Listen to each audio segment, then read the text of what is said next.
DD किसान, बदलते भारत की शान।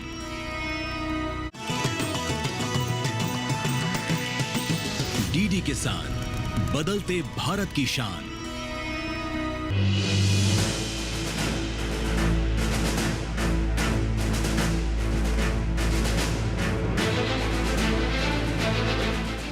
नमस्कार, किसान प्रश्न मंच में आप सभी का स्वागत है। मैं हूं आपके साथ हैदर ज़ैदी और आज किसान प्रश्न मंच का कारवा पहुंचा है उत्तर प्रदेश के गौतम बुद्ध नगर। कृषि विज्ञान केंद्र छोलस गौतम बुद्ध नगर में हमारी मौजूदगी है और जिस तरह से हम किसानों के साथ, कृषि छात्रों के साथ सवाल करते हैं और जवाब देते हैं, हमारे किसान भाई बहन और हमारे कृषि छात्र हमें बताते हैं कि उनकी जानकारी कितनी आगे लगातार बढ़ रही है। और इस कार्यक्रम में हमारे साथ इस वक्त जुड़े हैं कृषि विज्ञान केंद्र से एक्सपर्ट्स जो हमारे साइंटिस्ट हैं, यहाँ मौजूद हैं। सबसे पहले जोरदार तालियों से उनका स्वागत करते हैं। सभी को मेरा नमस्कार। मेरा नाम डॉक्टर बोनिका पंत है और मैं कृषि विज्ञान केंद्र गौतम बुद्ध नगर में मत्स्य विज्ञान की विशेषज्ञ हूँ। मैं डॉक्टर मोहन सिंह कृषि विज्ञान केंद्र गौतम बुद्ध नगर पर मृदा विज्ञान के पद पर कार्यरत हूँ। डॉक्टर विपिन कुमार, प्रभारी अधिकारी कृषि विज्ञान केंद्र गौतम बुद्ध नगर। कुंवर घनश्याम, पशुपालन विशेषज्ञ कृषि विज्ञान केंद्र गौतम बुद्ध नगर। डॉक्टर सुनील प्रजापति, विषय वस्तु विशेषज्ञ उद्यान विज्ञान कृषि विज्ञान केंद्र गौतम बुद्ध नगर से। और इस किसान प्रश्न मंच सीजन 2 पर तमाम कृषि छात्र हमारे साथ हैं, उनका भी जोरदार तालियों से स्वागत करते हैं।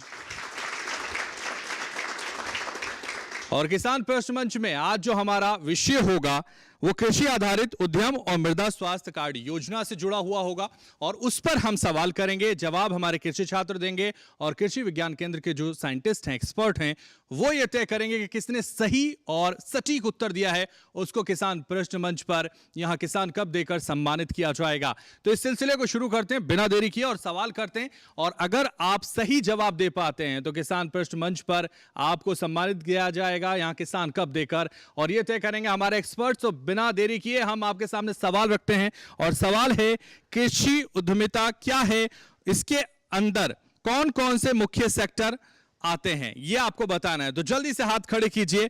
कृषि उद्यमिता क्या है, इसके अंदर कौन कौन से मुख्य सेक्टर आते हैं और कौन कौन से उद्यम आते हैं, ये आपको बताना है। तो जल्दी से हाथ खड़े कीजिए। इतने सारे कृषि छात्र हैं यहाँ, जल्दी से हाथ खड़े कीजिए और बताइए कि कृषि उद्यमिता क्या है और इसके अंदर कौन कौन से सेक्टर आते हैं। मुख्य सेक्टरों के बारे में आपको बताना है और अगर आप नहीं हाथ उठाते तो हम खुद आपको उठाएंगे, आपसे पूछेंगे। इसलिए जल्दी से हाथ उठाइए और बताइए कि किसके पास है सही जानकारी। मुस्कुरा बहुत सारे लोग रहे हैं, आपसे पूछते हैं। आप बताइए, क्या नाम है आपका? मेरा नाम तनुज भारती है। तनुज बताइए। सर, कृषि में उद्यान की आता है, मत्स्य की आता है, बागवानी आता है, ये सारी चीजें आती हैं।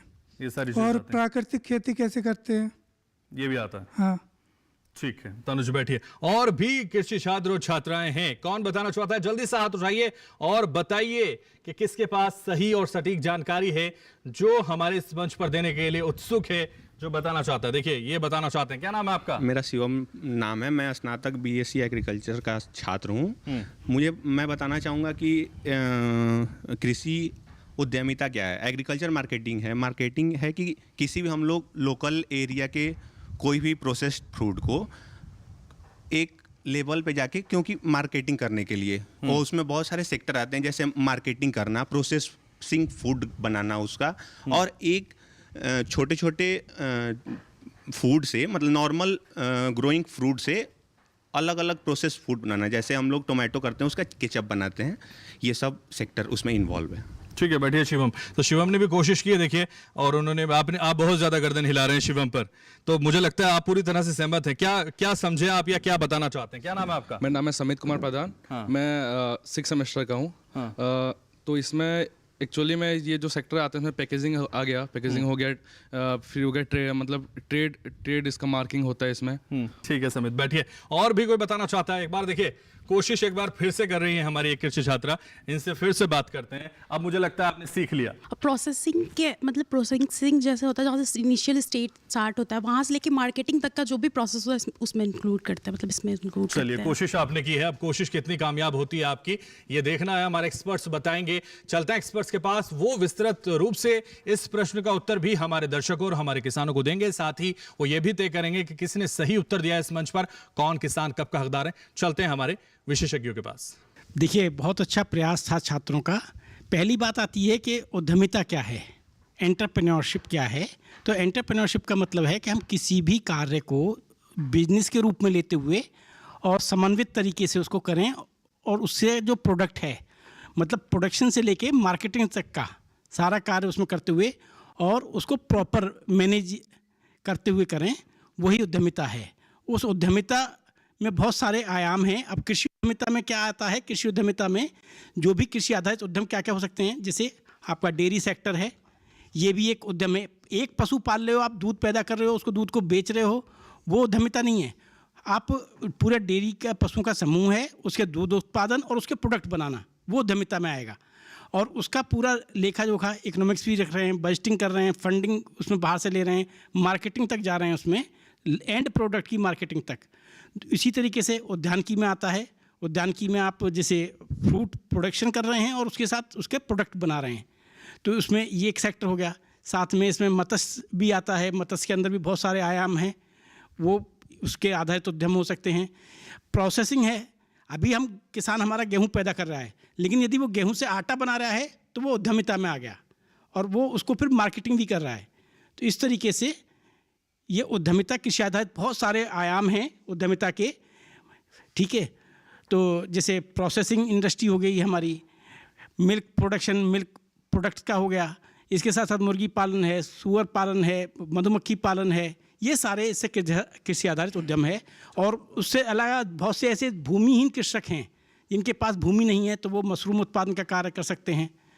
तो बहुत सारे कृषि आधारित उद्यम हैं।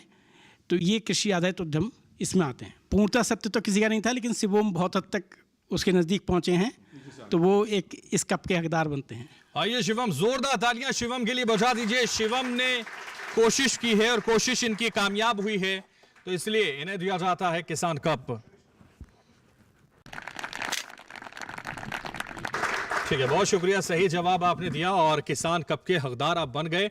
तो बढ़ते हैं, और भी प्रश्न आपके सामने रखते हैं, और जानकारी आपकी परखते हैं, और जानकारी आपकी दर्शकों तक, किसानों तक पहुंचाते हैं, ताकि उनके जीवन में यह आपकी दी हुई जानकारी काम आए। और इसीलिए हम बहुत ही आसान सा प्रश्न आपसे पूछते हैं, और प्रश्न है, नेशनल स्टार्टअप डे कब मनाया जाता है और इसकी शुरुआत कब हुई है? देखिए, बहुत सारे हाथ उठ गए हैं, बहुत ही आसान प्रश्न है, इसलिए बहुत सारे हाथ उठ गए। और शुरुआत हमेशा की तरह हम छात्राओं से करते हैं, उसके बाद छात्रों की तरफ पहुंचेंगे। तो छात्राओं ने यहां से हाथ उठाने की शुरुआत कर दी है, उनसे बात करते हैं। आइए खड़े हो जाइए। सबसे पहले आप नाम बताइए अपना। मेरा नाम सृष्टि कर्ण है और मैं बीएससी एग्रीकल्चर की छात्र हूँ। नेशनल स्टार्टअप डे मनाया जाता है 16 जनवरी 2016 से मनाया जाता है। ठीक है, सृष्टि बैठिए। और भी देखिए यहाँ से हाथ उठाया था। आइए गुड़िया खड़ी हो जाइए, छात्रा हैं। सर, मेरा नाम अंकिता कुमारी है, मैं बीएससी एग्रीकल्चर की स्टूडेंट हूँ जी। नेशनल स्टार्टअप डे जो है वो 16 जनवरी को मनाया जाता है और इसकी शुरुआत 2016 से हुई थी। ठीक है, बैठिए। तो देखिए, तमाम जो छात्राएं हैं वो बता रही हैं कब से इसकी शुरुआत हुई और कब से मनाया जाता है। आपने भी हाथ उठाया था, जल्दी से खड़े हो जाइए। सारी छात्राओं से पूछ लेते हैं, एक दूसरे को कॉपी तो नहीं कर रहे? No sir. क्या नाम है आपका? मेरा नाम प्रिया कुमारी है और मैं बीएससी एग्रीकल्चर की छात्रा हूँ। यह दिवस 16 जनवरी को मनाया जाता है और ये 2016 से मनाया जा रहा है। ठीक है, तो देखिए, तमाम कृषि छात्र हैं जिन्होंने हाथ उठाया था, उनसे भी बात करते हैं, उनसे भी समझते हैं वो क्या जानते हैं और क्या विस्तृत तौर से जानकारी दे सकते हैं जो किसान कप वो पाएं। जिन्होंने हाथ उठाया था वो बता सकते हैं, जल्दी से खड़े हो सकते हैं। आइए खड़े हो जाइए। क्या नाम है आपका? मेरा नाम है चौधरी अर्षित, मैं बीएससी एग्रीकल्चर सेकंड ईयर का स्टूडेंट हूं। लग भी रहे हैं चौधरी आप। आपकी चौधराहट नजर आ रही है जी। तो ये 16 जनवरी 2016 को स्टार्ट हुआ था जी। हाँ। और इसे हम इसलिए मनाते हैं, इससे हमारी इकोनॉमी रेज हुई थी, तो उस वजह से मनाते हैं। ठीक है, गुड। और भी कोई बताना चाहता है? किसने उठाया था हाथ? आइए जल्दी से आ जाइए, आपसे भी पूछ लेते हैं। आप क्या नया बताते हैं? मेरा नाम साजन राज है, 6 semester agriculture, Noida international university से। तो नेशनल साइंस डे 16 जनवरी 2016 को मनाया जाता है। इसका मेन फोकस है कि इकोनॉमिक ग्रोथ, जो इकोनॉमिक ग्रोथ है और इंटेंसिव बिजनेस के लिए ये मतलब इसका प्रोमोटिंग है, इसका जो मेन एम है। मजबूत हो। जी सर। ठीक है, बैठिए। और भी बहुत सारे छात्र हैं जो हाथ उठा रहे हैं, जल्दी जल्दी उनसे पूछ लेते हैं क्या क्या नया वो इसमें बताते हैं। आइए जरा खड़े हो जाइए। क्या नाम है आपका? मेरा नाम नवजीत नंदन है और मैं कृषि छात्र हूँ नोएडा इंटरनेशनल यूनिवर्सिटी से। दरअसल स्टार्टअप डे मनाने का मोटिव यही है कि इससे ना नए नए एम्प्लॉयमेंट जनरेट हो और जो हमारे स्मॉल फार्मर है उन्हें नए नए बिजनेस का आइडियाज़ आए, जैसे मशरूम की फार्मिंग हो गई, मछली की फार्मिंग हो गई, छोटे स्केल से स्टार्ट करें। और ये प्रधानमंत्री द्वारा किया गया था, नरेंद्र मोदी जी के द्वारा 16 जनवरी 2016 से। ठीक है, 16 जनवरी 2016 सबने बताया। अब हमारे एक्सपर्ट्स के लिए ये अग्नि परीक्षा है, क्योंकि लगभग सभी के मिलते जुलते जवाब हैं। अब किसको किसान कब दिया जाए, देना भी एक को है, तो इसलिए चलते हैं हमारे एक्सपर्ट्स के पास। वो बताएंगे क्यों इसकी शुरुआत हुई और कब इसकी शुरुआत हुई, साथ ही किसने दिया है सही जवाब, कौन है किसान कब का हकदार। चलते हैं हमारे एक्सपर्ट्स के पास। वैसे तो सारे ही स्टूडेंट्स ने काफ़ी अच्छे जवाब दिए, लेकिन नवजीत ने काफ़ी अच्छी तरह से विस्तार में क्योंकि सही जानकारी दी है, इसलिए हम चाहेंगे कि उन्हीं को किसान कब दिया जाए। और जहाँ तक हम नेशनल स्टार्टअप डे की बात करते हैं, तो स्टार्टअप इंडिया की शुरुआत हुई थी 2016 में 16 जनवरी को। और हमारे जो प्रधानमंत्री हैं माननीय मोदी जी, उनका ये सपना है कि हमारे देश जो है वो निरंतर आगे बढ़ता रहे। और स्टार्टअप क्योंकि और एंटरप्रेन्योरशिप जो है ये एक बहुत ही अच्छा जो है उद्यम है, और हमारे आज के युवाओं को आकर्षित करने के लिए, ताकि वह आगे बढ़े और जो है उद्यमिता के क्षेत्र में अपना नाम कमाए, भारत का नाम कमाए, इसके लिए 16 जनवरी को हर वर्ष जो है नेशनल स्टार्टअप डे मनाया जाता है। तो जोरदार तालियां नवजीत के लिए बजा दीजिए। नवजीत की घोषणा हमारे एक्सपर्ट्स ने कर दी है, इसलिए आपको दिया जाता है किसान कप, क्योंकि आपकी कोशिश और आपकी मेहनत रंग लाई है, आपको ये सम्मान दिया जाता है। जोरदार तालियां।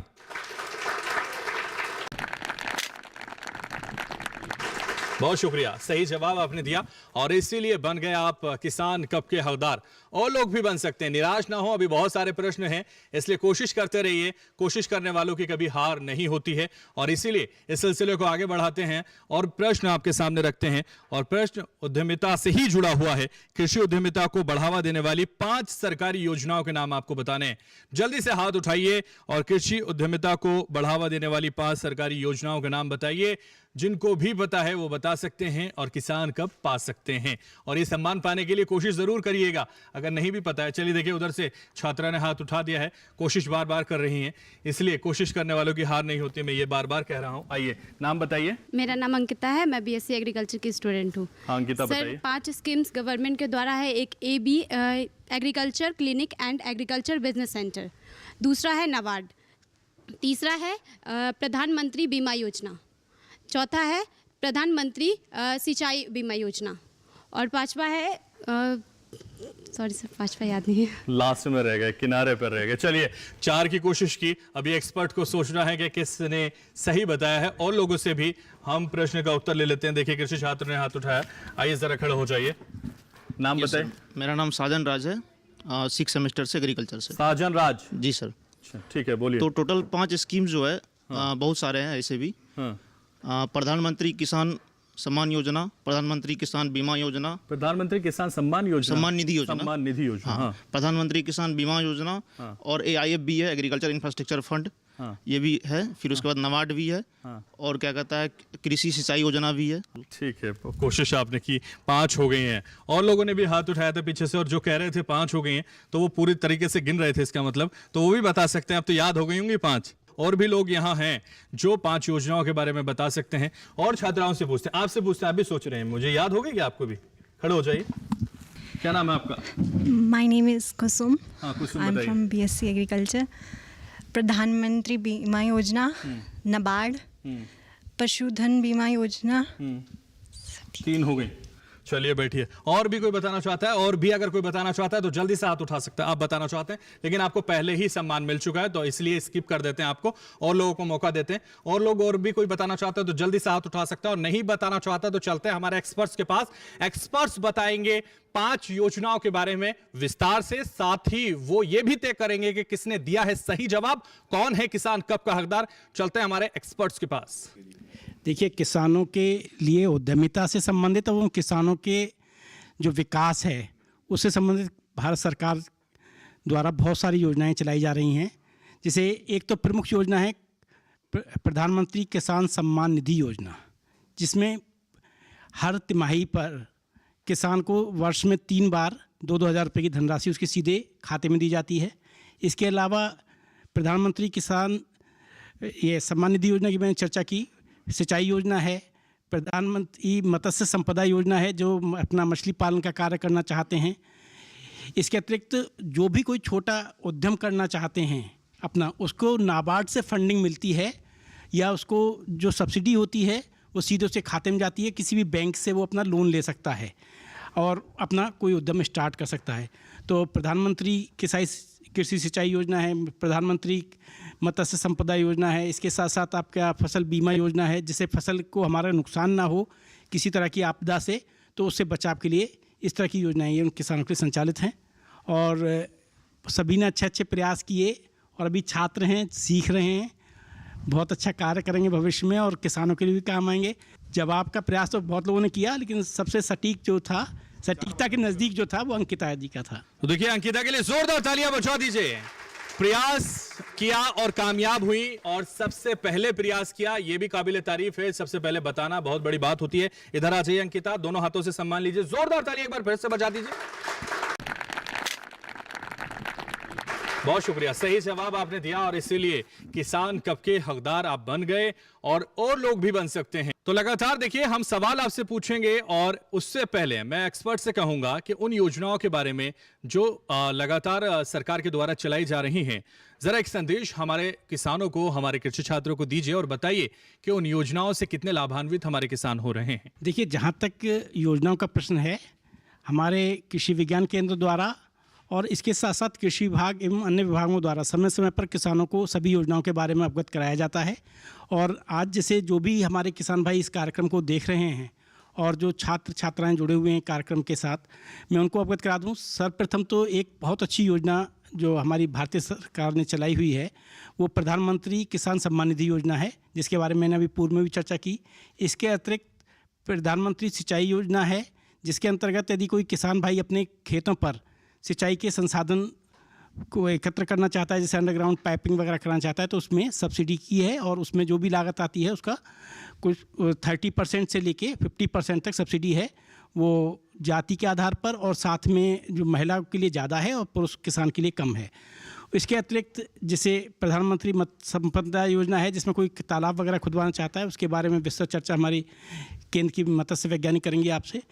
और इसके अतिरिक्त कोई अपना उद्यम लगाना चाहता है, उसके लिए नाबार्ड से जो भी फंड उसको लेना चाहते हैं लोन, तो नाबार्ड के द्वारा जिस भी बैंक से आप अपना प्रोजेक्ट पास कराते हैं, जैसे कभी किसी किसान भाई को अपने यहाँ पर पॉली हाउस लगाना है, तो उस पॉली हाउस का जो प्रोजेक्ट बनेगा, जो उस पर एक्सपेंडिचर होगा, वो बैंक से फंडिंग होगी और उसमें नाबार्ड अलग अलग उद्यम के लिए अलग अलग उसकी सीमा निर्धारित है, उस हिसाब से सब्सिडी उसमें प्रदान की जाती है नाबार्ड के द्वारा। तो कोई भी किसान अपना उद्यम, कृषि आधारित उद्यम स्टार्ट कर सकता है और साथ में छात्र छात्राएं भी अपना ग्रेजुएशन करने के बाद अपना कोई उद्यम स्टार्ट कर सकते हैं। तो अपना उद्यम स्टार्ट कर सकते हैं। जोरदार तालियां इस जानकारी के लिए। तो सवाल जवाब का सिलसिला यहां जारी रहेगा। यहां रुकेंगे एक छोटे से ब्रेक के लिए, फौरन हाजिर होते हैं।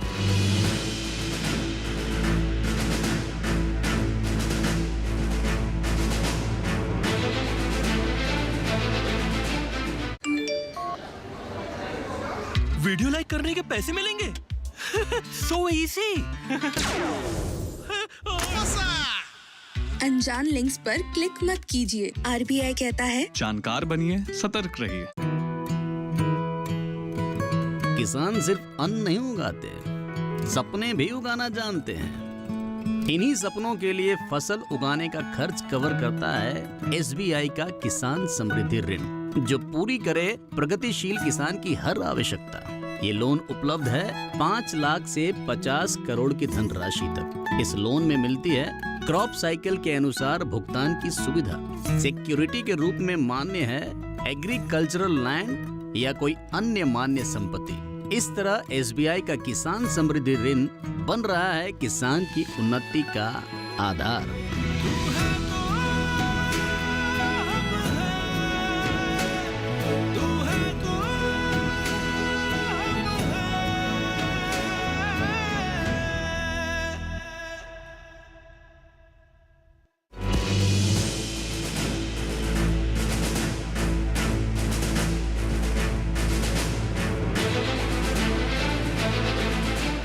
तो ब्रेक के बाद किसान प्रश्न मंच में एक बार फिर से आप सभी का स्वागत है। और जो लगातार यहाँ सवाल जवाब हो रहे थे, उनको आगे बढ़ाते हैं और भी सवाल आपसे पूछते हैं जिसका जवाब आपको देना है और सही जवाब आप देते हैं तो आपको पता है यहां आपको सम्मान दिया जाएगा और आपकी जानकारी और भी किसानों तक और भी देश के लोगों तक पहुंचेगी। और अगर जानकारी सही नहीं है तो यही करेक्ट भी हो जाएगी। इसलिए प्रयास करते रहिए, सवाल का जवाब देते रहिए, चाहे वो सही हो चाहे वो गलत हो, लेकिन कोशिश जरूर कीजिएगा। और अगर कोशिश नहीं कर पाए तो ये मौका आपके हाथ से निकल जाएगा। इसलिए इसको आगे बढ़ाते हैं और भी सवाल आपसे पूछते हैं। और सवाल है national institute of agriculture marketing का जो संस्थान है वो कहां पर है यह आपको बताना है। और देखिए हाथ बहुत सारे उड़ गए और शुरुआत यहीं से कर लेते हैं।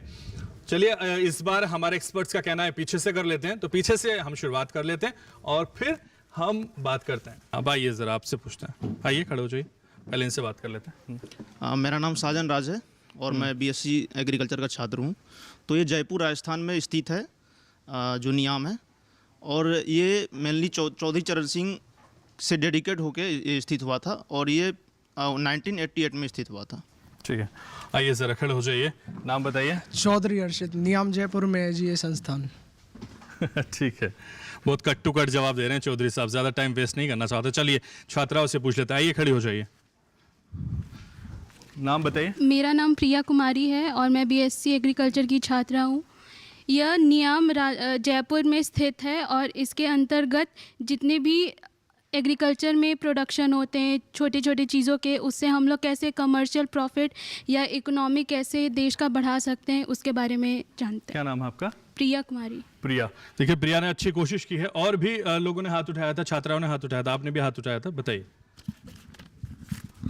माय नेम इज प्रिंस राज। हाँ, प्रिंस, बताइए।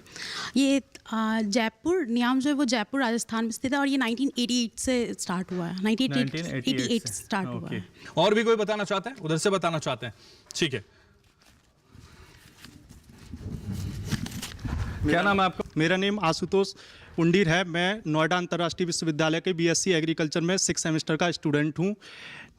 राष्ट्रीय विपणन संस्था 1988 में स्थापित हुई थी। वहाँ पे जो आपने बात की थी एंटरप्रेन्योरशिप, उसमें एक बहुत बड़ी भूमिका निभाता है। इसके अंतर्गत रूरल एरियाज़ में लोगों को कोई भी एंटरप्रेन्योरशिप में उसकी मदद करता है जिससे कि वो एक नया कोई भी स्टार्टअप कर सके, जिसमें ऐसे किसान होते हैं जिनके पास खेत नहीं है ज़्यादा, उनके लिए एक आर्थिक स्थिति सही नहीं है। वो जब स्टार्ट करना शुरू करते हैं तो उसमें एक बहुत बड़ी भूमिका निभाता है जिसमें उन्हें एक उस पर पैसे दिए जाते हैं जिससे कि वो किसी चीज़ को उसमें किस्तों के हिसाब से दिए जाते हैं। जब आप स्टार्ट करते हो तो उसमें 10 लाख से लेकर 25 लाख तक की राशि दी जाती है। क्या नाम बताया आपने? आशुतोष पुंडीर। आशुतोष पुंडीर, देखिए ये भी कृषि छात्र है और विस्तार से उन्होंने बताया। और भी लोगों ने हाथ उठाया था, बताना चाहते हैं तो जल्दी से बता सकते हैं और नहीं बताना चाहते तो हम चलते हैं हमारे एक्सपर्ट्स के पास, वो बताएंगे कहाँ है ये संस्थान और क्या है इसकी भूमिका, ये भी वो बताएंगे। साथ ही विस्तार से ये बताते हुए ये भी तय करेंगे कि किसने सही जवाब दिया है, कौन है किसान कप का हकदार इस मंच पर, ये भी हमारे एक्सपर्ट्स ही बताएंगे। चलते हैं हमारे विशेषज्ञों के पास और जानते हैं उनसे इसकी विस्तृत जानकारी और साथ ही कौन है किसान कप का हकदार, ये तय करें। हमारी टीम की तरफ से कोई मिस्टर साजन जो लड़के हैं उनके लिए थोड़ा सा पुरस्कृत किया जाता है। साजन, जोरदार तालियां। नाम ही इनका साजन राज है। साजन ने आखिरकार किसान कप पर राज कर ही लिया। आइए जोरदार तालियां बजाते रहिए। तो देखिए हमारे जो कृषि छात्र हैं वो लगातार बता रहे हैं, समझा रहे हैं कि इस प्रश्न का उत्तर क्या होना चाहिए और हमारे एक्सपर्ट्स भी ये तय करें। लेकिन मैं एक्सपर्ट से कहूंगा जरा विस्तार से बताइए इस संस्थान के बारे में, इसकी भूमिका क्या है, ये कितना हमारे किसानों को प्रोत्साहित कर रहा है, हमारे जो उद्यम है उसको आगे बढ़ाने में क्या इस संस्थान की भूमिका है और क्यों इसकी शुरुआत की गई, कब इसकी शुरुआत की गई, वो विस्तार से हमारे दर्शकों, हमारे छात्रों, हमारे किसानों को बताइए। कृषक छात्र बहुत अच्छा प्रयास कर रहे हैं कृषि विपणन से संबंधित जवाब देने में। सर का प्रश्न था कि नियाम, जिसे हम ज़्यादातर इसी नाम से ज़्यादा जानते हैं, national institute of agriculture marketing, कृषि विपणन बोर्ड, जो कि भारतीय कृषि अनुसंधान परिषद का एक अभिन्न अंग है जो जयपुर राजस्थान में स्थित है और 1988 में इस्टेब्लिश किया गया है। ये पूरे राष्ट्र में जो है काफ़ी बड़े स्तर पे ये काम करता है, ख़ास तौर से एग्रीकल्चर कमोडिटीज़ की मार्केटिंग के लिए। बहुत सारी कमोडिटीज़ हैं हमारे जो है एग्रीकल्चर में, कई सारे क्षेत्रों में, जैसे अनाज है, फल सब्जियां हैं, ठीक है, बहुत सारी चीज़ें हैं। तो हमारे देश में इन सब उत्पाद को मार्केटिंग करना होगा, और मार्केटिंग के लिए इसे मार्केट को रेगुलेट होना बहुत ज़्यादा ज़रूरी है, क्योंकि बहुत सारी पॉलिसीज़ होती है, बहुत सारे नॉर्म्स होते हैं जिनके तहत हम अपने राष्ट्र में, राज्यों में, अंतर्राष्ट्रीय बाज़ार में अपने कमोडिटीज़ को, अपने उत्पाद, कृषक उत्पाद को बेच सकते हैं, ताकि जो है सारी चीज़ें रेगुलेट हो सके। तो नियाम इसमें बहुत बड़ा अहम रोल करता है। वो अपनी पॉलिसीज़ बनाने में, अपने बहुत सारे नॉर्म्स बनाने में, साथ ही साथ कृषकों को, छात्रों को, जो एंटरप्रेन्योरशिप के लिए जो आगे आ रहे हैं, नए युवा हैं, उनके लिए जो है फंडिंग से लेके कौशल विकास, स्किल डेवलपमेंट के काम, ऐसे तमाम कार्य जो है नियम के द्वारा लगातार किए जा रहे हैं। और ये एक ऐसा जो है संस्थान है जो हमारे देश में बहुत ही अग्रणी रूप से इस क्षेत्र में काम कर रहा है। तो देखिए, जोरदार तालियां बजाइए इस जानकारी के लिए जो हमारे एक्सपर्ट्स के लिए की तरफ से दी जा रही है। बताया जा रहा है कि क्या भूमिका है इस संस्थान की। तो देखिए, इसी उद्यम से जुड़े हुए और भी सवाल हम आपसे पूछ लेते हैं, और मौका मत गवाइए, कोशिश तो कीजिए, कम से कम कोशिश करने वालों की हार नहीं होती, इसलिए कोशिश करते रहिए, क्या पता कब आपको यहाँ सम्मान मिल जाए। तो इसलिए सवाल हम आपके सामने रखते हैं, पशुधन से संबंधित मुख्य उद्यम कौन कौन से हैं, यह आपको बताना है। पशुधन से संबंधित मुख्य उद्यम कौन कौन से हैं, यह आपको बताना है। जल्दी से हाथ उठाइए और कोशिश कीजिए कि अपनी जानकारी और दर्शकों तक पहुंचाइए और किसानों तक पहुंचाइए। और हाथ पीछे से उठ चुका है, इसलिए पीछे चलते हैं, उनसे पूछते हैं। तो देखिए, उधर भी हाथ उठ रहे हैं, उनसे जानकारी सबसे पहले लेते हैं। आइए जरा, मिस्टर पुंडीर जो छात्र हैं, उन्होंने कहा है कि वो बताना चाहते हैं। मेरा नाम आशुतोष पुंडीर है। मैं नोएडा इंटरनेशनल यूनिवर्सिटी का बीएससी एग्रीकल्चर का 6 सेमेस्टर का छात्र हूँ। पशुधन योजना के अंतर्गत पशुधन बीमा योजना आती है, जो 2006 से 2007 में स्टार्ट हुई थी। इसमें पशुपालन और मत्स्य पशुपालन, सुअर पालन और मत्स्य पालन आदि इसके अंतर्गत आते हैं। आशुतोष, कोशिश आपने की, और लोग भी हैं जो बता सकते हैं और नहीं बताना चाहते, तो हम उनको उठाएंगे, हम उनसे पूछेंगे। देखिए, इनको सम्मान मिल चुका है, लेकिन फिर भी प्रयास कर रहे हैं दूसरा सम्मान पाने की। मेरा नाम शिवम है, मैं बीएससी एग्रीकल्चर सेकेंड ईयर का छात्र हूँ। इसमें मेनली पशुधन बीमा योजना आता है, जिसमें कि पशुओं का बीमा किया जाता है कि जितने भी छोटे स्केल फार्मर हैं, वो ज़्यादातर गांवों में पशुओं को मृत्यु हो जाने के कारण उनको बहुत सारा लॉस होता है। तो पशुधन बीमा योजना के तहत उनको बीमा इंश्योरेंस प्रोवाइड की जाती है, जिसके कारण कि उनका जो इकोनॉमिक हेल्थ हो वो स्टेबल रहे। ठीक है, आर्थिक स्थिति स्टेबल रहे, स्थिर रहे, ये वो कहना चाहते हैं। आइए, एक गुड़िया बार बार हाथ उठा रही हैं, इनसे जान लेते हैं, ये भी छात्रा हैं कृषि की। मेरा नाम प्रिया कुमारी है, मैं बीएससी एग्रीकल्चर की छात्रा हूँ। हाँ जी। इस योजना के अंतर्गत अगर किसी फार्मर का जो गाय भैंस है उसकी मृत्यु हो जाती है, तो 24 से 48 घंटे तक मतलब उन्हें पैसे मिल जाते हैं गवर्नमेंट के थ्रू। एंड उसके अंदर यही है कि मतलब फिशरी, पिगरी, ये सब जो हम लोग मतलब स्टार्टअप करते हैं, और इसके थ्रू मतलब फार्मर जो हैं अपना इनकम जो है सोर्स जनरेट करते हैं।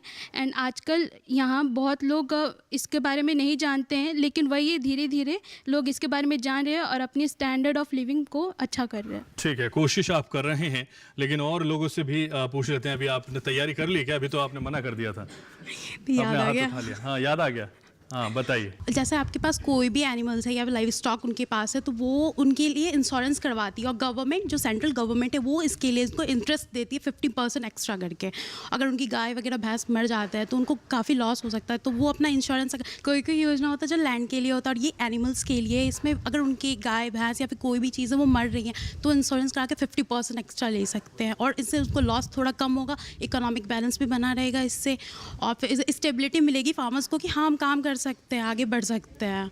क्योंकि फार्मर्स को ऐसा नहीं है, जैसे कि कभी भी मौसम वगैरह कुछ भी ख़राब हो जाता है उनको बहुत लॉस होता है, तो एक टेंशन ये भी बना रहता है कि लैंड तो लॉस हो रहा है और एनिमल्स भी उनके साथ लॉस हो रहा है, तो एक प्रॉफिट का मतलब प्रॉफिट जो वो थोड़ा कम हो जाता है ना, इसलिए। ठीक है, चलिए बैठिए। कोशिश आपने की प्रिंसी, बाकी अब एक्सपर्ट्स आपको बताएंगे क्या है सही जवाब, और साथ ही कौन कौन से मुख्य उद्यम ये भी वो बताएंगे पशुधन से जुड़े हुए, और ये भी तय करेंगे कि किसने दिया है सही जवाब, कौन है किसान कप का हकदार। बहुत ही अच्छा प्रश्न किया था ये, लेकिन जो मैं समझ पा रहा हूँ, बहुत सारे जो हमारे व्यूवर्स हैं ये देख रहे हैं कि समझ नहीं पाए हैं क्वेश्चन को कि पूछा क्या गया था और हम आंसर किस चीज़ का दे रहे हैं।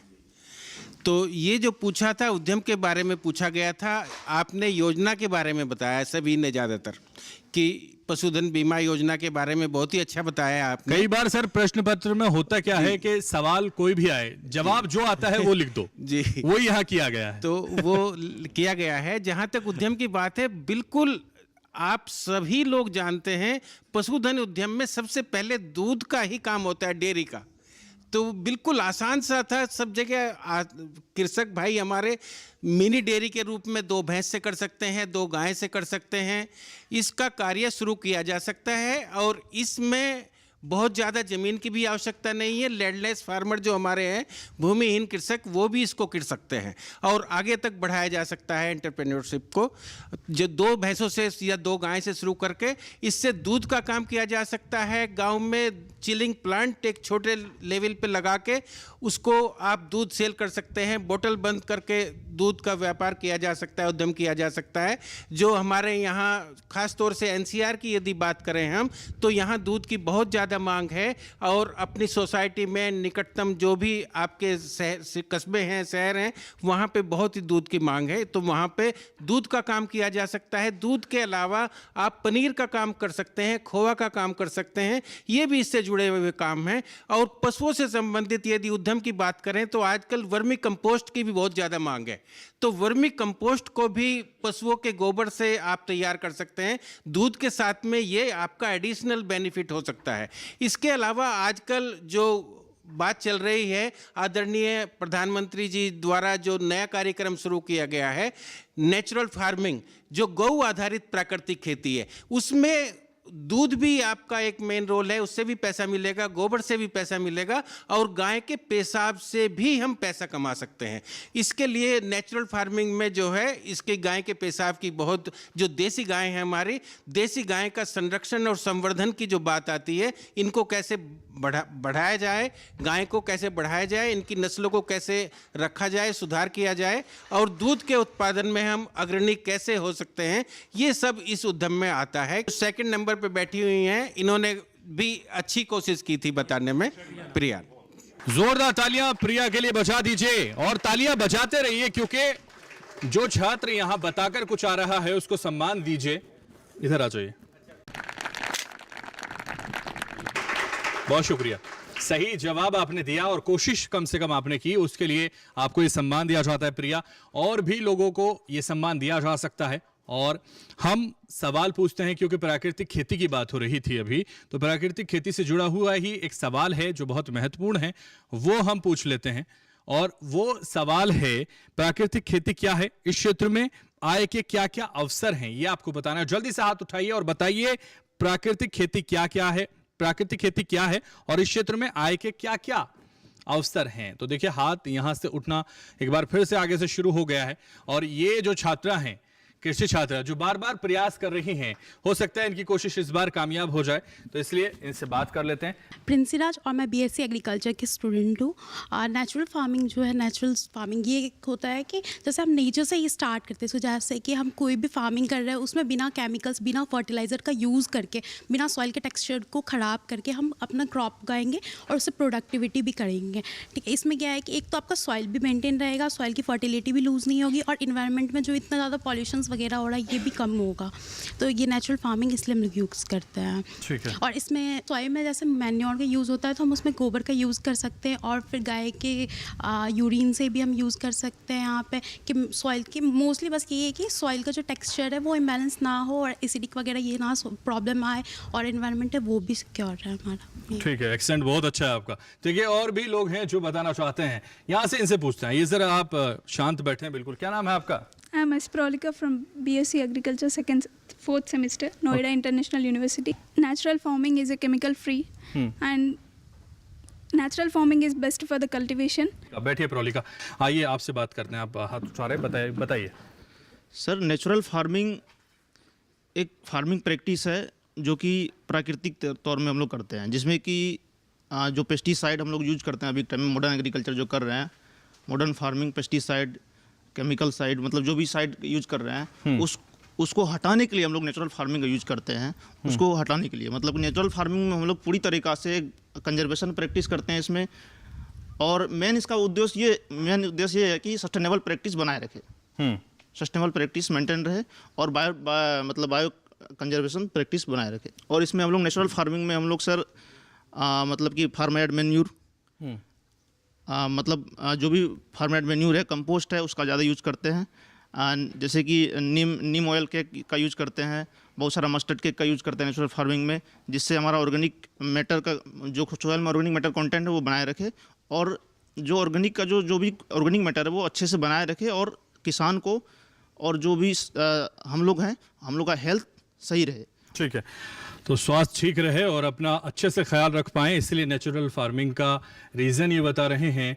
देखिए और भी कृषि छात्र हैं जो हाथ उठा रहे हैं, इनसे जान लेते हैं। क्या नाम है आपका? मेरा नाम श्रवण कुमार है, बीएससी एग्रीकल्चर का स्टूडेंट हूँ मैं। मेनली सर ये ऐसी कृषि है जिसमें हमारे रासायनिक केमिकल्स वगैरह बिल्कुल यूज़ नहीं किए जाते हैं, और एक ये ऐसे फार्मर्स करते हैं बेसिकली जैसे कि मतलब बिल्कुल उसमें जो है वो खर्च नहीं करना पड़ता है, और मतलब कि कम से कम खर्च में अच्छा प्रोडक्ट निकाल सकते हैं, और इससे जो है हमारी सॉइल हेल्थ भी अच्छी रहेगी, प्लस हमारी जो जैसे अनाज वगैरह जब अगर पूरा नेचुरली तैयार होगा तो उससे जो है वो ह्यूमन हेल्थ भी बढ़िया रहेगी। और मेनली अब गवर्नमेंट भी यही चाहती है कि पेस्टिसाइड वगैरह का यूज़ कम करे और हमारी soil health and human health को बढ़िया बढ़ावा दे। ठीक है, रसायन मुक्त खेती करके हम अपने स्वास्थ्य को ठीक रख सकें, यही इनका कहना है। मेरा नाम आशुतोष पुंडीर है, मैं नोएडा अंतर्राष्ट्रीय विश्वविद्यालय के बीएससी एग्रीकल्चर का 6th सेमेस्टर का छात्र हूँ।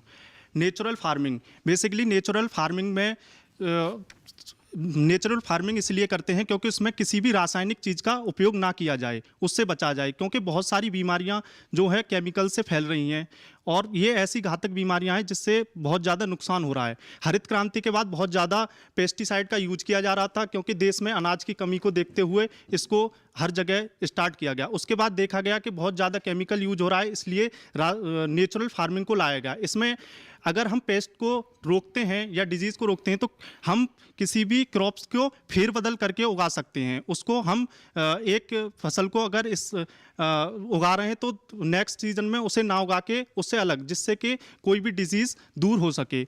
और इसमें हम जो दलहनी फसलें हैं उन्हें उगा करके नाइट्रोजन फिक्सेशन को बढ़ा सकते हैं, इसलिए इससे नाइट्रोजन नेचुरल खेती को हम कर सकते हैं। ठीक है, तो नेचुरल खेती पर देखिए तमाम लोग बता रहे हैं। तो देखिए चलते हैं हमारे एक्सपर्ट्स के पास। एक्सपर्ट्स तो जानते हैं कि नेचुरल फार्मिंग क्या है और इससे किस तरह के अवसर प्रदान होते हैं और किस तरह से लोग खेती करते हैं और किस तरह से इसकी तरफ बढ़ रहे हैं। साथ ही ये भी तय करेंगे हमारे एक्सपर्ट्स के किसको दिया जाए किसान कप, कौन है इस किसान कप का हकदार। चलते हैं हमारे विशेषज्ञों के पास। देखिए ये जो हमारा जो क्वेश्चन है कि प्राकृतिक खेती क्या है, हमारे जितने भी स्टूडेंट हैं उन सब ने क्वेश्चन का कोशिश किया है आंसर देने की, और लेकिन जो अच्छा क्वेश्चन का जो आंसर दिया है हमारे मिस्टर पुंडीर जो लास्ट में दिया है, उनको इस कप की विजेता के लिए घोषणा की जाती है। आइए आशुतोष पुंडीर, देखिए कोशिश आशुतोष लगातार कर रहे थे, लेकिन इस बार उनकी कोशिश कामयाब हुई है और इसीलिए उन्हें किसान कप से नवाजा जाता है। जोरदार तालियां बजाते रहिए।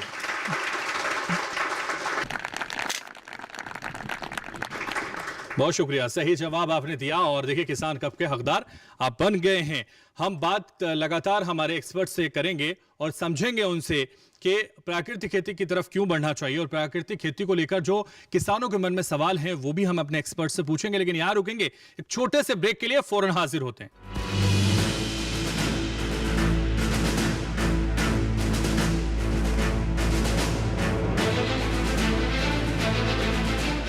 आज देश का किसान बढ़ा रहा है कृषि आधारित उद्योग की ओर कदम।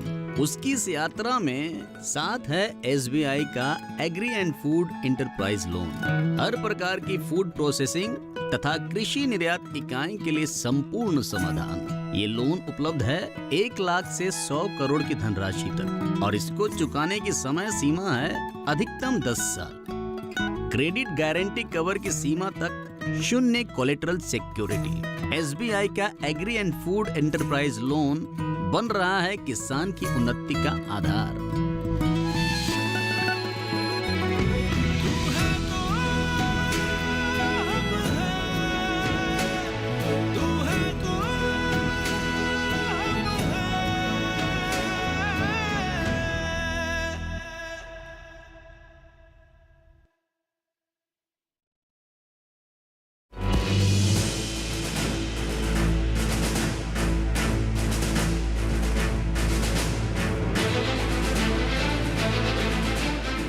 ब्रेक के बाद किसान प्रश्न मंच में एक बार फिर से आप सभी का स्वागत है और लगातार जो यहां सवाल जवाब हो रहे हैं उसको आगे बढ़ाते हैं। एक खास सेशन है हमारा जो मृदा स्वास्थ्य कार्ड योजना से जुड़ा हुआ है, उस पर हम सवाल पूछेंगे। लेकिन उससे पहले मैं अपने एक्सपर्ट्स के पास जाऊंगा और उनसे कहूंगा प्राकृतिक खेती की तरफ क्यों हमारे किसान बढ़ें, और वो बढ़ें तो कैसे आमदनी उनकी बढ़े, ये भी आपको बताना है हमारे दर्शकों को, हमारे कृषि छात्रों को, हमारे किसानों को। प्राकृतिक खेती वह खेती होती है, केमिकल फ्री खेती, chemical farming, without chemical, zero budget farming, जिसके अंदर कोई भी बजट नहीं लगता, zero budget farming, chemical free farming. इसमें कुछ भी चीज़ आपको मार्केट से नहीं लानी पड़ती है।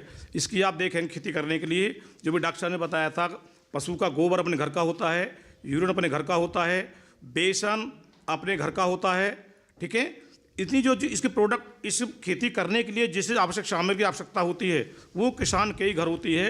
जैसे हम 10 परंडी या हम इंसेक्टिसाइड के लिए बनाते हैं, उसके पेड़ों की पत्तियां 10 पत्तियों तोड़ कर हम डिजोल्व करते हैं, उसको हम सड़ाते लाते हैं। वो पत्ती होती है जिसको गाय नहीं खाती है, वो पत्तियां जिनको गाय नहीं खाती है, जैसे बकायंद की, आक की पत्तियाँ, अमरूद की पत्तियाँ, इस प्रकार 10 पत्तियों को हम उसको एक डब्बे में रख के इसको हम एक केमिकल मतलब वो डस्ट वो बना लेते हैं, 10 परंडी अर्क बना लेते हैं, जिससे कि हम इंसेक्ट को दूर किया जाता है। कोई भी मार्केट से हमको इस चीज़ की लाने आवश्यकता नहीं है।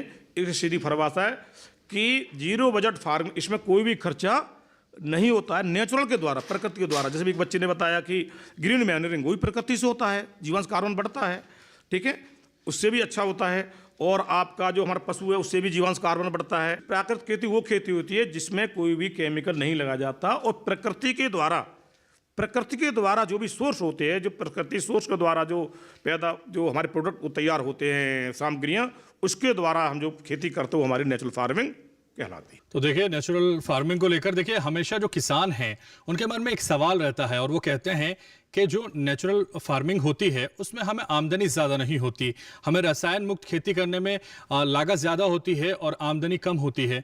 तो उसके लिए वो क्या करें, कैसे इस खेती की शुरुआत करें, क्योंकि रसायन की तरफ जब बढ़ चुके थे लोग तो ज़्यादा आमदनी हो रही थी और अब उस आमदनी को कम करते हुए वो नेचुरल फार्मिंग की तरफ बढ़ें तो कैसे बढ़ें, धीरे धीरे बढ़ें, तेज़ी के साथ बढ़ें, कैसे वो खेती करें, ये सवाल हमेशा किसानों के मन में रहता है, जिसको लेकर हम आपसे जानना चाहेंगे। देखिए, ये बहुत अच्छा सवाल आपका। मैं एक किसानों को सुझाव देना चाहूँगा कि पहले आप थोड़े से स्केल पर, थोड़े से एरिया में खेती करें। आप यदि लार्ज स्केल में खेती करेंगे तो आपका नुकसान होगा। आप थोड़े से 1 एकड़ मतलब 1 बीघा 2 बीघा सब खेती स्टार्ट करें, जिससे कि आपको छोटे पैमाने पर खेती करेंगे तो आपको इनपुट और आउटपुट का पता लग जाएगा। तो आप पहले छोटे पैमाने पर खेती करें, अपने घर की देसी गाय होना चाहिए और उससे आपका जो प्रोडक्ट मिलेगा वो मार्केट वैल्यू उसकी अलग होगी। जो भी उससे निकलेगा खेती से, जो हमारा इनपुट आएगा निकल करके, जैसे आप कोई सब्जी करते हैं तो वो ऑर्गेनिक होगी और ऑर्गेनिक में और नेचुरल बहुत अंतर है। नेचुरल बिल्कुल प्राकृतिक के द्वारा ही जो सोर्स होता है उससे होता है, और ऑर्गेनिक के अंदर तो हम लोग अपना भी कुछ होता है उसको ऑर्गेनिक बोलते हैं, लेकिन प्रकृति के अंदर प्रकृति द्वारा ही, जैसे ओस होते हैं उससे भी होता है, ठीक है। तो ये है कि आप छोटे पैमाने पर खेती करें और उसको ढंग से खेती करें। जीवामृत, घन जीवामृत बनाते हैं, कितनी डोज होती है, क्या करना है, जीवामृत बनाते हैं, घन जीवामृत बनाते हैं उसके अंदर, और 10 पांडी बनाते हैं, हम लोग बीजामृत बनाते हैं, बीज को शोधन करें, बीजामृत बनाते हैं, जीवामृत बनाते हैं, उसको लिक्विड करने के लिए। कम पैमाने पर खेती करेंगे तो उसका हमको इनपुट अच्छा निकलेगा, क्योंकि सटीक मात्रा में, जैसे हम लोग बताते केमिकल वाले में संतुलित मात्रा में उर्वरक का प्रयोग करिए।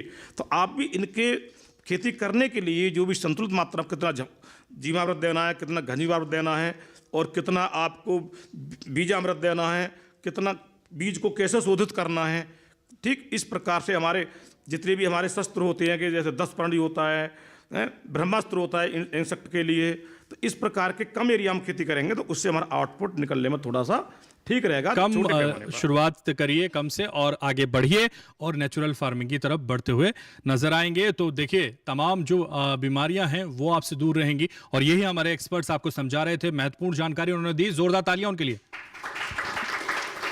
और हम बढ़ते हैं और सवाल है मृदा स्वास्थ्य कार्ड योजना से जुड़ा हुआ, क्योंकि योजना का सेशन है तो योजना पर सवाल करना आवश्यक है।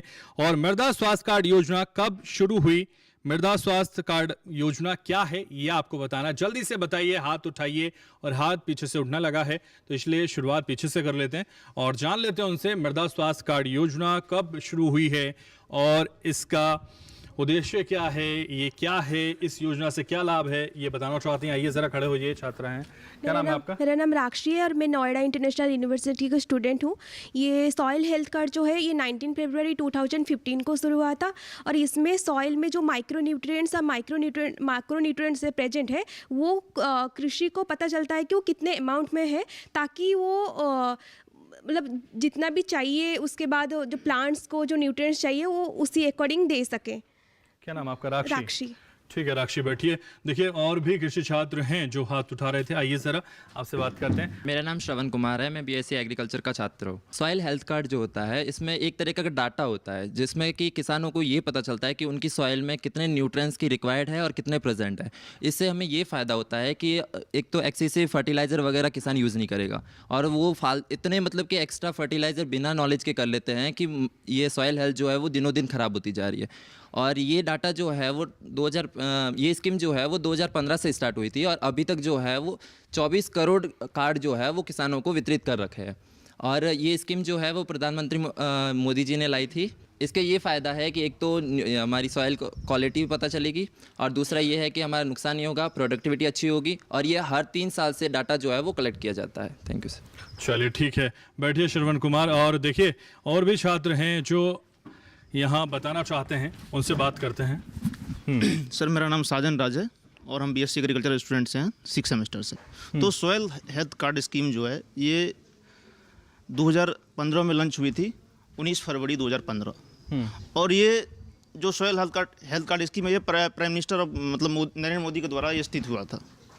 और ये जो सॉइल हेल्थ कार्ड स्कीम है ये वर्ल्ड डे, जो सॉइल वर्ल्ड डे है 5 दिसंबर को, उस दिन जो है लॉन्च हुआ था इसका app, soil health scheme app launch हुआ था, जिसमें कि सर इसमें टोटल 12 पैरामीटर है।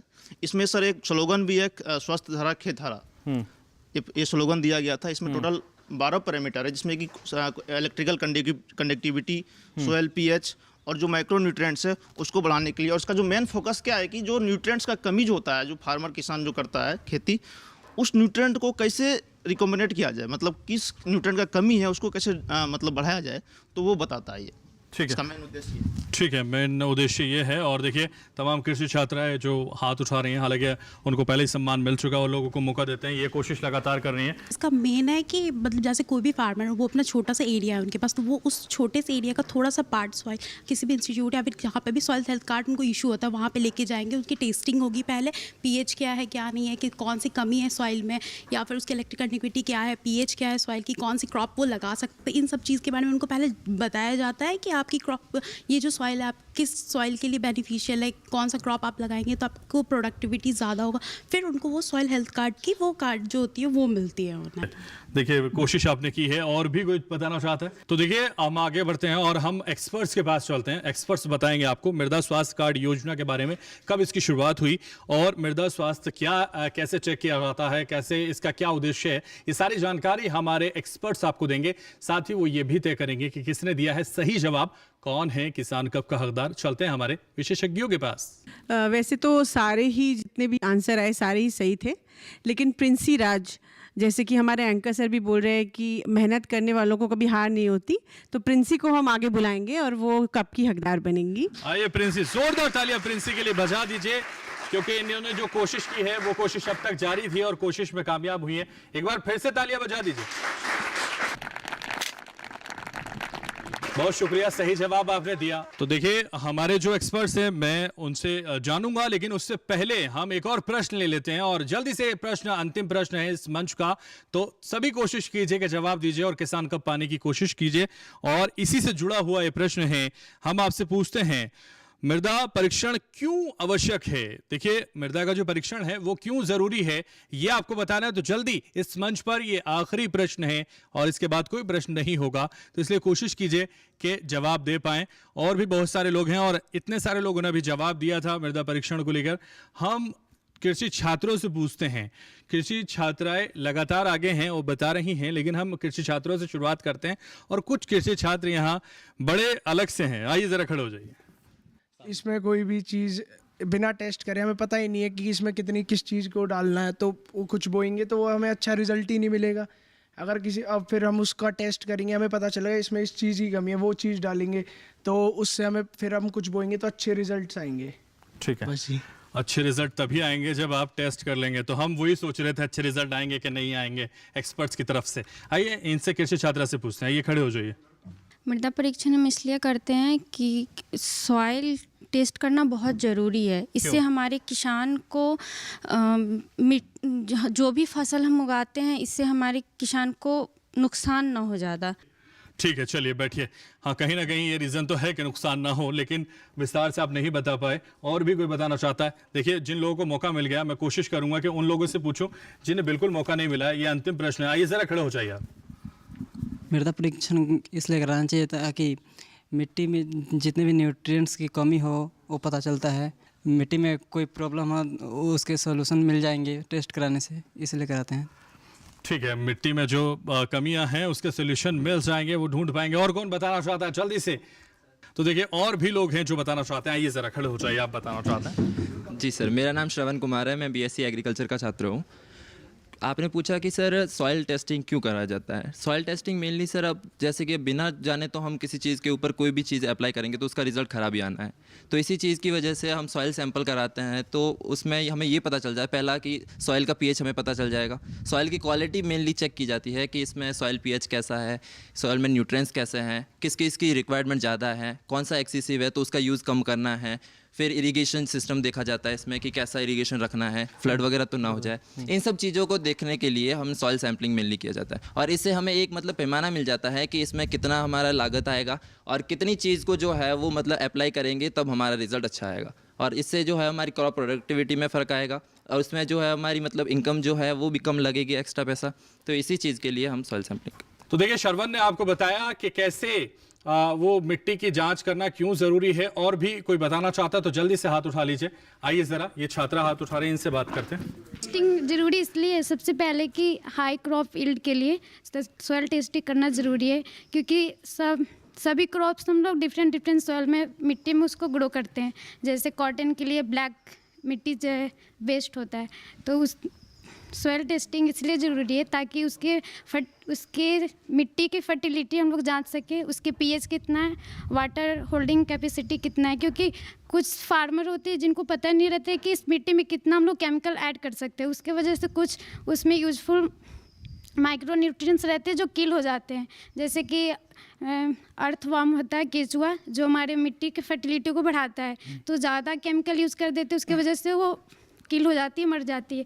इसलिए ये मिट्टी की पीएच उसका कितना न्यूट्रिएंट्स उसमें ऐड करेंगे जिससे ज़्यादा यील्ड हो हमारे क्रॉप का मतलब कितना उस मिट्टी के मतलब वाटर को होल्ड कर सकता है। ज़्यादा भी हम लोग ऐड कर देते हैं वाटर तो हम लोग का क्रॉप खराब हो जाता है, तो वो भी ज़रूरी है। टेस्टिंग इसलिए ज़रूरी है। दीपशिखा ने बताया, तो तमाम छात्रों ने जवाब दे दिया है। हम चलते हैं हमारे एक्सपर्ट्स के पास, वो बताएंगे कि किसने दिया है सही जवाब और कौन है किसान कप का हकदार। सभी छात्रों ने काफ़ी अच्छी कोशिश की है, लेकिन श्रवण कुमार इसमें काफ़ी अच्छे लगभग इन्होंने काफ़ी बहुत ही अच्छा बताया है कि मिट्टी की जांच किसानों को क्यों करानी चाहिए। तो श्रवण कुमार का ही हम नाम इस मंच के लिए। आइए श्रवण कुमार, जोरदार तालियां इनके लिए बजाते रहिए। देखिए नाम इनका इतना प्यारा है और काम भी इन्होंने अच्छा किया है, तो इसलिए इन्हें दिया जाता है ये किसान कप। जोरदार तालियां एक बार फिर से। बहुत शुक्रिया, सही जवाब आपने दिया और इसीलिए किसान कप के हकदार बन गए श्रवण कुमार।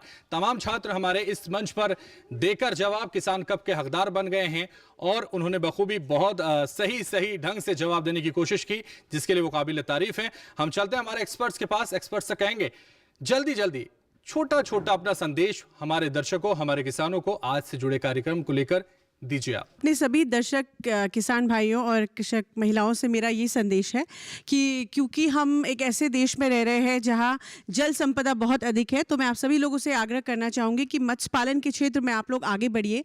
उसमें पुरुषों और महिलाओं के लिए समान अवसर है और हमारी जो राज्य सरकारें हैं, केंद्र सरकारें हैं, उसमें कई योजनाएँ लेकर आई हैं जिनसे आपको जो है काफ़ी आर्थिक जो है फ़ायदा हो सकता है। आप किसान क्रेडिट कार्ड भी ले सकते हैं और इसमें चाहे आप रंगीन सजावटी मछलियों का पालन करें, चाहे आप व्यावसायिक मत्स्य पालन करें, चाहे आप प्रोसेसिंग करके मछली के कई उत्पादों को बाजार में लाएं। सभी की बहुत मांग है, देश ही नहीं बल्कि विदेश में।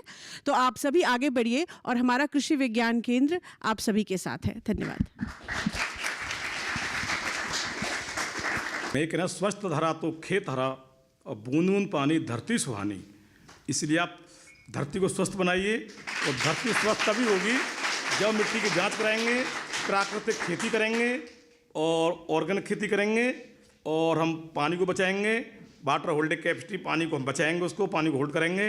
तो ये एक नारा है, बूंद बूंद पानी धरती सुहानी और स्वस्थ धरा तो खेत हरा। हमारी स्वस्थ होगी धरा तो खेत भी हमारा, धरा समझ, धरा माने भूमि, स्वस्थ हमारी धरा होगी तो हमारा खेत भी हरा होगा और हम बूंद बूंद पानी का स्टोरेज करेंगे, हम उसको हार्वेस्ट करेंगे तो हमारा धरती भी सुहानी।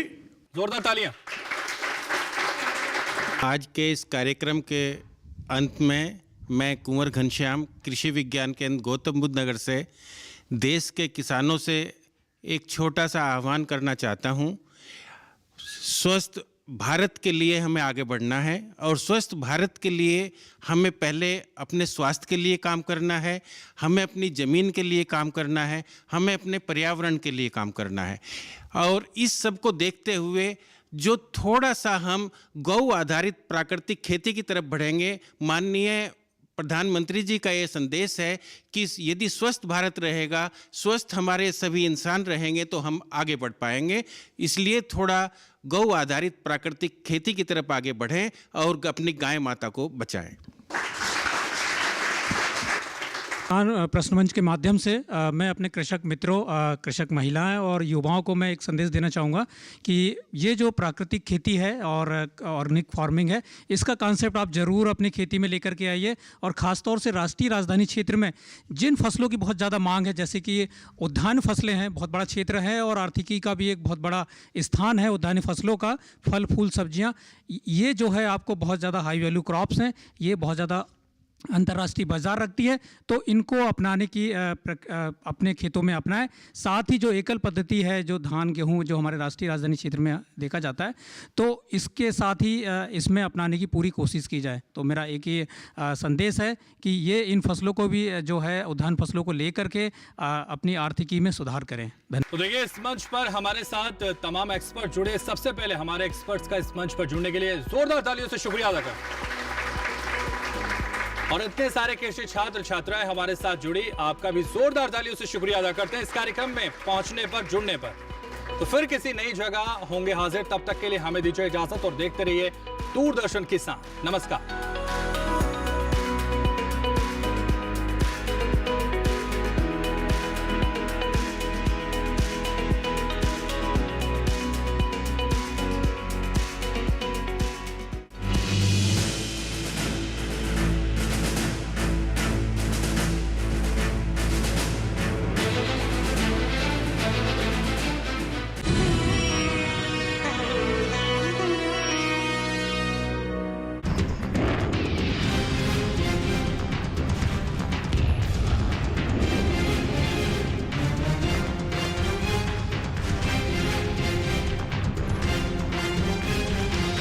जब भारत के सैनिक मां भारती की जय बोलते हैं तो दुश्मन के कलेजे कांप जाते हैं।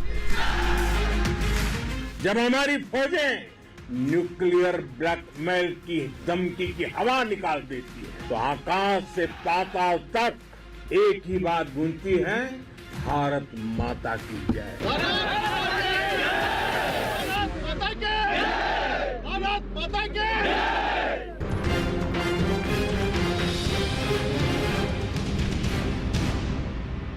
अगर वो प्यार से बात करेंगे तो हम लोग भी प्यार से बात करेंगे, अगर वो गोली चलाएंगे तो गोली के जवाब हम गोली से देंगे।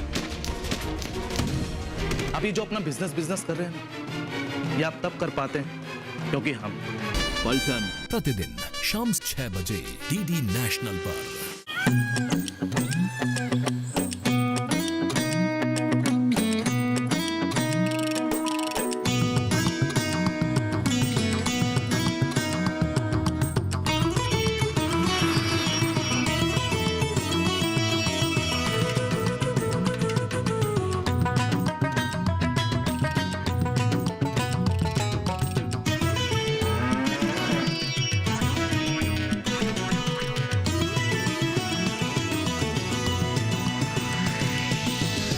किसान, बदलते भारत की शान।